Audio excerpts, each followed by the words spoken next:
अगर जवानी का सदुपयोग करोगे तो कभी भी आपका बुढ़ापा नहीं बिगड़ेगा।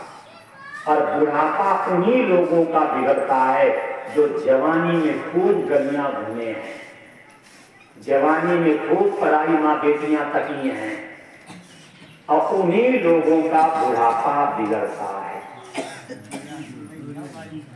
उन्हीं लोगों का बुढ़ापा बिगड़ता है। तो नवे स्कंद में वंशों की चर्चा दी गई। नवे स्कंद में वंशों की चर्चा दी गई। ब्रह्मा जी के मन से पैदा हुए मरीच, मरीच जी की पत्नी का नाम था कला, उनसे पैदा हुए कश्यप जी, कश्यप जी के 13 विवाह हुए। ये चर्चा कीजिए आपने सुनी। अब कहते हैं कि नवे स्कंद में व्यास जी ने सबसे पहले राम कथा लिखी है और उसके बाद लिखी है कृष्ण कथा। क्यों? क्योंकि जब हम राम जैसे मर्यादित, राम जैसे आदर्शवादी, राम जैसे एक पत्नी व्रता और राम जैसे मात्र पितृ भक्त बनोगे, तब हम कृष्ण कथा सुनने के अधिकारी बनेंगे।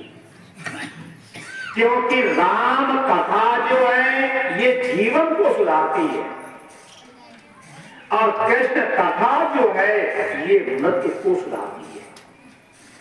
अगर जीवन सुधारना हो तो राम कथा सुनो, और अगर मृत्यु सुधारनी हो तो कृष्ण कथा सुनो।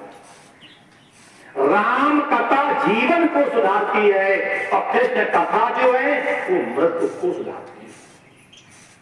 भगवान राम की प्रत्येक लीला जीवन में आचरण करने की योग्य है और भगवान कृष्ण की प्रत्येक लीला जीवन में मनन करने योग्य है।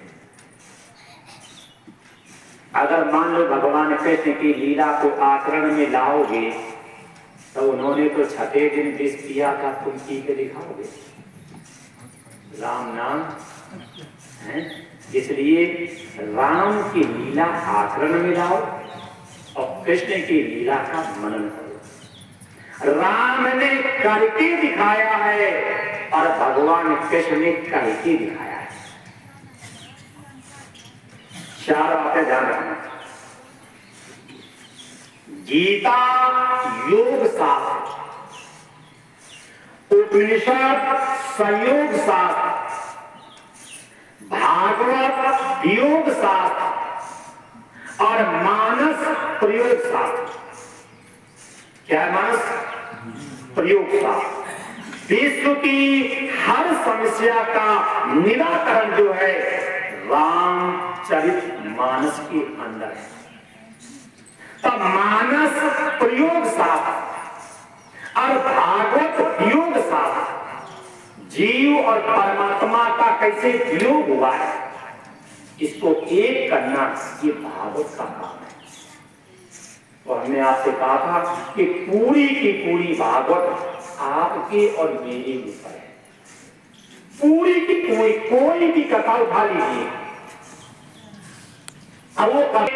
और मुख्यमंत्री में और प्रधानमंत्री में किंचित मात्र भी भेद नहीं।